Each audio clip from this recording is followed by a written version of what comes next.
ಯಾವುದು ಪ್ರಪಂಚದಲ್ಲೇ ಅತಿ ಹೆಚ್ಚು ತಾಮ್ರದ ನಿಕ್ಷೇಪ ಹೊಂದಿರುವ ಹಾಗೂ ತಾಮ್ರದ ಅದಿರು ಉತ್ಪಾದಿಸುವ ದೇಶವಾಗಿದೆ?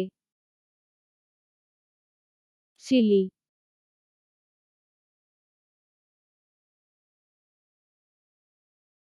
ಭಾರತದಲ್ಲಿ ಕಾಗದದ ತಯಾರಿಕೆಯು ಯಾವಾಗ ಪರಿಚಯಿಸಲ್ಪಟ್ಟಿತು?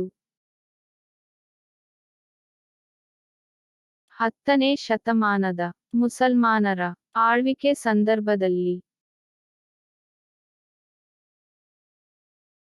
ಯುರೋಪಿನಲ್ಲಿ ರಾಸಾಯನಿಕ ಗೊಬ್ಬರ ಉತ್ಪಾದಿಸುವ ಪ್ರಮುಖ ದೇಶಗಳು ಯಾವುವು? Germany, Ukraine, Poland, Spain, Britain, France, Lithuania, Belarus ಮತ್ತು ಬೆಲ್ಜಿಯಂ, ಲಕ್ಸಂಬರ್ಗ್.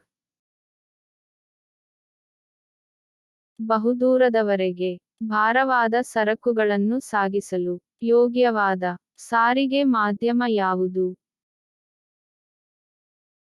ಸಾಗರ ಸಾರಿಗೆ.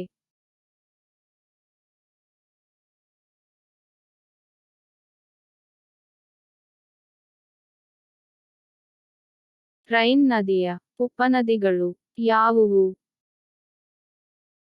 ರೂರ್ ಮತ್ತು ಮೊಸೆಲ್.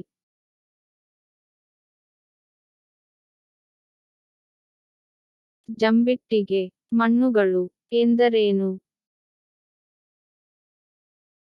ಮಣ್ಣಿನ ಮೇಲ್ಪದರವು ಕಬ್ಬಿಣದ ಅಂಶವನ್ನು ಹೆಚ್ಚಾಗಿ ಒಳಗೊಂಡಿದ್ದಲ್ಲಿ ಅದನ್ನು ಜಂಬಿಟ್ಟಿಗೆ ಮಣ್ಣು ಎನ್ನುವರು.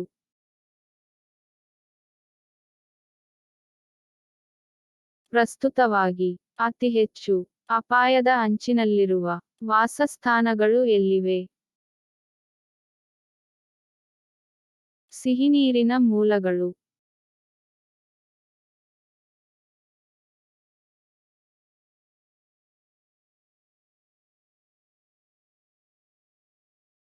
ಹಿಮನದಿಗಳ ಕರಗುವಿಕೆಯಿಂದ ಆಗುವ ದುಷ್ಪರಿಣಾಮ ಯಾವುವು? ಒಂದು ಕಡೆ ಸಮುದ್ರದ ಮಟ್ಟ ಏರುವುದು ಹಾಗೂ ಇನ್ನೊಂದೆಡೆ ನೈಸರ್ಗಿಕ ನೀರಿನ ಮೇಲೆ ಅವಲಂಬಿತ ಪ್ರದೇಶಗಳಲ್ಲಿ ನೀರಿನ ಕೊರತೆ ಉಂಟಾಗುತ್ತದೆ.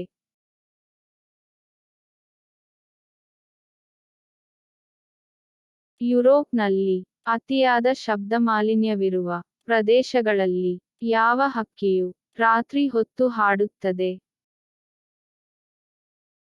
ರಾಬಿನ್ ಹಕ್ಕಿ.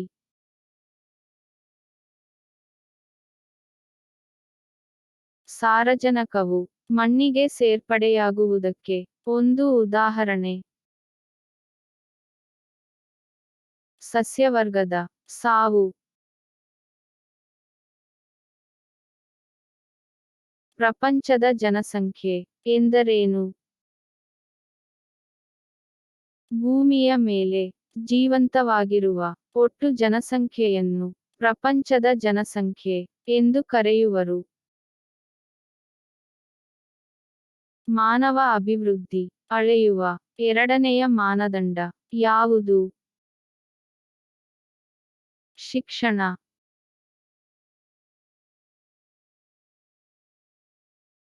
ವಿವಿಧೋದ್ದೇಶ ನದಿ ಕಣಿವೆ ಯೋಜನೆಗಳೆಂದರೇನು? ವಿವಿಧ ಉದ್ದೇಶಗಳನ್ನು ಪೂರೈಸುವ ನದಿ ಕಣಿವೆ ಯೋಜನೆಗಳನ್ನು ವಿವಿಧೋದ್ದೇಶ ನದಿ ಕಣಿವೆ ಯೋಜನೆ ಎನ್ನುವರು.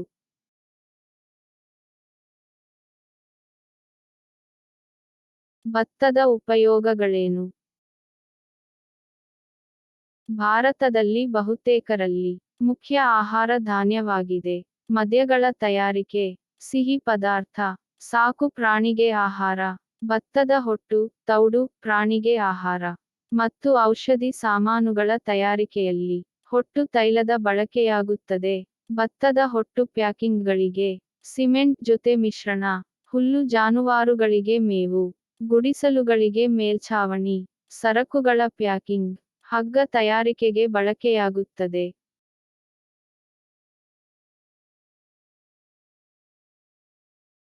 21ನೇ ಶತಮಾನದ ಮಹತ್ವದ ಇಂಧನ ಎಂದು ಯಾವುದನ್ನು ಕರೆಯುತ್ತಾರೆ? ದ್ರವೀಕರಿಸಿದ ಸ್ವಾಭಾವಿಕ ಅನಿಲ (LNG).